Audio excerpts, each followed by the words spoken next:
game to the Alliance NaNiwa. Let's continue this epic finals. As down here, spawning as the red Protoss player, won that last game, playing for Team Alliance, it's NaNiwa!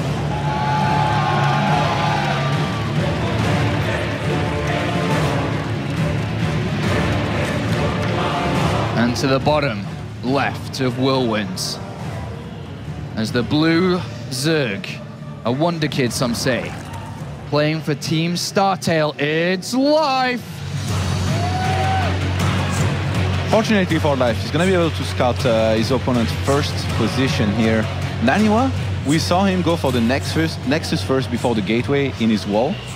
This build can have some weaknesses, as well as the gateway expand is going into before.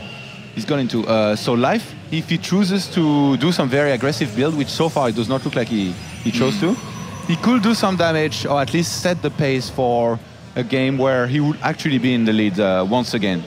But so far, it does look like he wants to go for the hat-trick. I mean, 4 players map, we see this very often. Yeah. And NaNiwa, interestingly enough, he goes for the gateway first, followed by 2 gases. I always feel a little bit weird when he goes for that in situations where I thought he was going to go for a Nexus. I mean, both players are so capable of changing it up here. Whether it be Life going for a crazy 10 gas, 10 pool build, NaNiwa going for a cannon rush, proxy 2-gate if he did before. But in this game, it is hatchery first, and as Life scouts, it is just going to be a regular expansion play coming from a gateway. And NaNiwa, having gone for this build where he gets the second pylon down the ramp, he was actually able to see that he was seen. If he had gone for a Forge Expand and the pylon down his ramp, Life would have spotted this, and NaNiwa would not know that Life knows, and where he is as well. So that's got to make NaNiwa at least a little bit confident about this game and the way it's going to go. He knows, knowing where your opponent is, even if you don't know how the way is open, it's already a good advantage. You're not going to be wasting time scouting around the map. And just like Hyun prior to this, prior to that Jaedong, Life taking 3 hatcheries, then an extractor, then a spawning pool. A greedy build from Life, but a calculated one through the Overlord, spotting out what NaNiwa has, and most importantly, not have a scout. And you know, I mentioned this during NaNiwa versus Hyun. I really think that this build order favors Life quite a lot, because the Nexus is going to be so delayed for NaNiwa. But somehow, NaNiwa was able to win when he did this build order versus Hyun's 3 hatcheries before. Well, surprise, surprise, Overlord, it's the Stalker. And you don't get to see this every day. Life losing an Overlord to a gateway opener like this. Yeah, his very first Overlord. Gonna slow him down a little bit there, as I don't think he was obviously expecting a Stalker to pop out from that gateway, and he does lose an Overlord. So a nice start there for NaNiwa with that. Mothership Core now being chrono boosted out as well. But Speedlings, or Zergling Speed should I say, is on the way here for Life. Speedling is fine. Speedling is fine, but look at that. NaNiwa deciding to go for a Twilight Council here blindly so far. This only just now about to scout his opponent. I think he's anticipated this. He thinks there might be a 3 hatcheries. Remember, this went very well for him against Hyun when he did before. And now, I mean, he goes for Dark Templars. Yeah. How in hell is Life going to scout this? There's so many good things that can attribute to the Twilight Council here. First of all, the 3 hatcheries. Second of all, the Overlord. Do you see any form of scouting viable here or possible for Life? I mean, finding the proxy pylons, or at least looking for them, is his only chance here. Yes. If he does his best to keep an eye out on the map, make sure there is no proxy pylons. But these Zerglings could get in. Yes, but there is a sentry at the ramp. I don't think he can spot the Dark Shroud. Oh, the sentry's moving down. Uh-oh. Well, he's gone back. Okay, she comes back, but there's 6 Zerglings. 6 Zerglings here, and... Let's see if he spots the Dark Shroud. I don't think he can from there. All right, he's going to have to force it here. This is so close. Oh, 1 Zergling gets in. Oh! He needs to make a pylon. Okay, he didn't spot it. He didn't spot it. He did not spot it. But and you know what? Life, having seen only 1 sentry, 1 Stalker at this point, he might be able to know there is something wrong.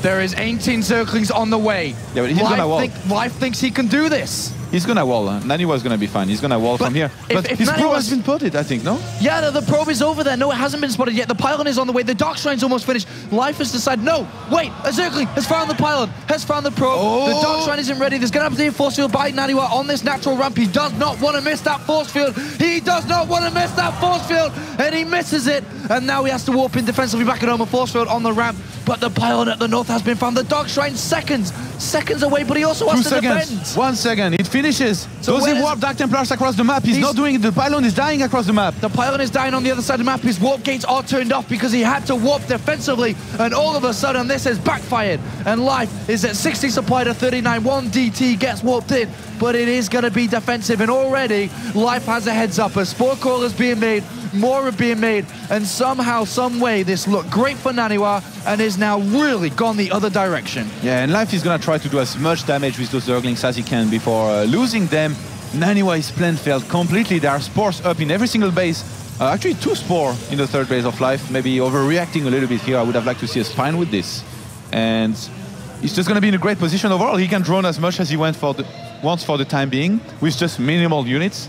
Knowing that his opponent open with Dark Templars, he's going to find himself very safe. And the classic follow-up here by NaNiwa. Double Stargate. Remember versus Sion how this went. He was sniping the Overseers, and the Dark Templars did the work defending against the Roaches while taking a 3rd. But I just think that the lead that Life has in this game is much greater than the situation that Sion was in against NaNiwa. Absolutely, just through these small things that have led to greater ones here. NaNiwa's found himself in a very, very difficult situation.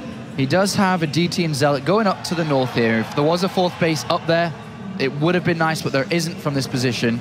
And Life is not open to any form of damage for the time being. He's got units everywhere, he's got detection around, he's got units on his 3rd base, saw the Zealot go over there, and gets a force around. Nice. Oh, actually, no, the DT did slip out there. He has no way to scout these 2 Stargates. Yeah. So if NaNiwa gets some Void Race and, say, Life commits too much to something like a Roach attack, or to try and not let NaNiwa take a 3rd, this could go very bad for him. The thing is, he's still droning up, he's getting a lot of Zerglings instead of getting Roaches. This guy, he loves his Zerglings.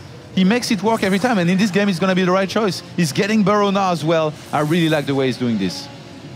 Well, NaNiwa has now thrown down this 3rd Nexus. Can he stay collected here against Life, who has an advantage? NaNiwa must fight well, must find a way back into this game. But the amount of units, Todd, that we're seeing streamed out already, there are 26 Zerglings out.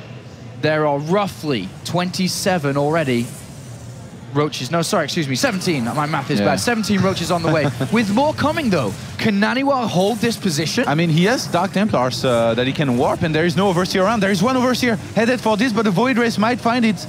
Life has to be careful here. I don't think he's going to be able to... That's what I was talking about. He's invested in units that are not going to do anything. And upon realizing this, he started droning up again. He's getting pneumatized carapace. So a nice little thing there for NaNiwa. His opponent made units he couldn't really capitalize on yet. It does help NaNiwa in this position. Those drones could have been faster. The tech could have been harder. Oh, he's going for a counterattack. He sees that NaNiwa was out of position with some units, but he has enough back at home. NaNiwa being very careful. He's finally learned how to play. Counterattacks. Yeah, how to play and be careful against those counterattacks. It's so funny, these two playing against each other. It's like a dialogue. They go back and forth. They learn about each other as the series goes on, and Life might try and get a snipe on the Nexus here, which I don't think he should be able to get. All right, he's got to not miss that force field on the ramp once again. He does not want to let these units in. He needs more Void Race here. He needs a lot of everything right now because currently he is defending his third Nexus. I think it may survive, but at the same time, NaNiwa's on the other side. Oh, it's close. I think it's going to get picked up for the recall, but it's going to be too late, and the Nexus shall fall, and Life delivers a big blow to NaNiwa. Yeah, I mean, he's going to lose a lot of units killing this Nexus. Remember how that went for Hyun. It did not do too well for him. By the way, I love that he has pneumatized carapace. He could actually maybe get away with this Overseer if he had clicked it away, but Zergling's trying for a run by again. And they find the sentries just like they always do. Oh, a couple of force field saves that one. 10 kills on that sentry. Look at the amount of units here, and then the follow-up attack. There are a lot of Hydralisks out here, Todd. NaNiwa is trying to get back into this game. There was a glimmer of hope with the third base if he was able to defend his natural and third, but it was unsuccessful. He's majorly pylon blocked. There is a Nidus network on the way. He's going for the same thing. Same style, same attack, but this time NaNiwa playing from a much bigger deficit. Yes. There is not a big high ground to defend in multiple locations from at this point. And no infestors. And no infestors. I mean, Look at, how can he do this? Can he do it? There are 16 so many Hydras Hydralisks. against 6 Void Rays. 6 Queens as well. He could bring the Queens with him.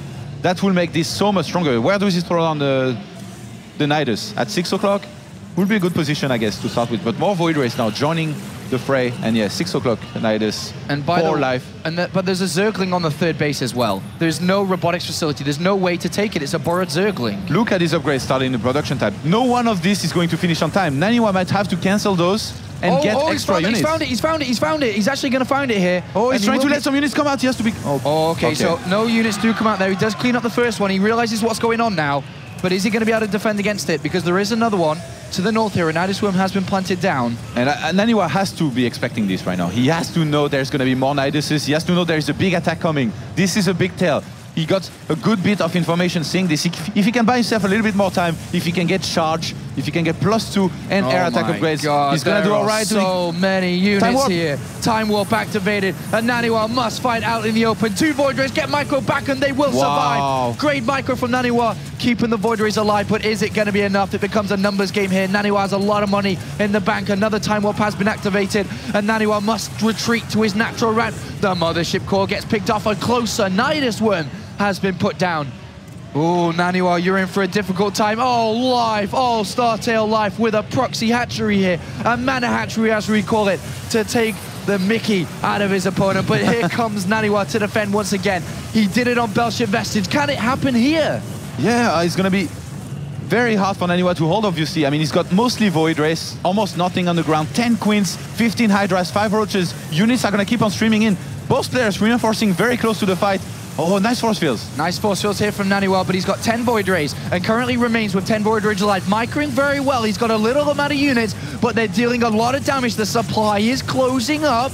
Remember that at the moment. It's 127 to 149. Life has another mana hatchery down. The Void Rays have been able to keep alive throughout all this great Micro from NaNiwa, and he stays alive for now, picking off units after units, trading Zealots for units here. 1 Void Ray gets picked off, but 9 of them still survive. NaNiwa's going for it here. It's a lot of Queens, a lot of Hydralisks. Is he going to be able to do it if he continues to reinforce? Maybe. Wow, and that Micro on the Void Ray is always pulling those red ones back.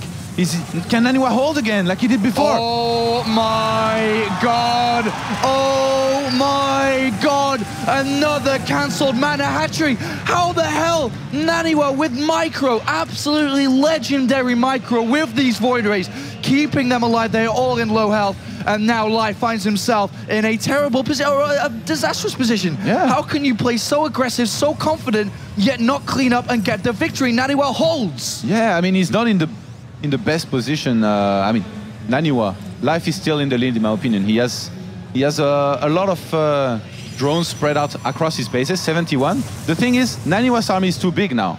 So if he attacks now and Life takes the fight too early, Life is gonna ride out there. And I'm actually seeing the perfect move right now for NaNiwa. He's moving across the map. He's wanting to finish the game. Good concave setup by Life. Can he hold? He doesn't want to fight into that. By the way, I actually noticed one thing from Life. He sent a Zergling to the top right. He's like, there's no way you can do this from 2 bases. No way can you do this. Yes. And he's expecting a 3rd somewhere, but it's not. NaNiwa is just really preserving his units so well. If you look at the units lost tab, it's remarkable. The units lost tab, NaNiwa's hardly lost any resources compared to his opponent. Considering, look at that, double. That's insane. Absolutely remarkable here. NaNiwa playing some of the best StarCraft of his career, and that's what it's going to take to beat a player like Startail Life is so smart. Getting all of these spores is the best move that you can do at this point. With pure units, he would have no chance here, but not only the spores are going to do a lot of damage on Void Rays, they're going to block Zealots from getting inside the army of his opponent. And he needs to set this up very quickly here. He has to be careful. Oh, the force fields come down and NaNiwa's going to fight. The beams of light from the Void Rays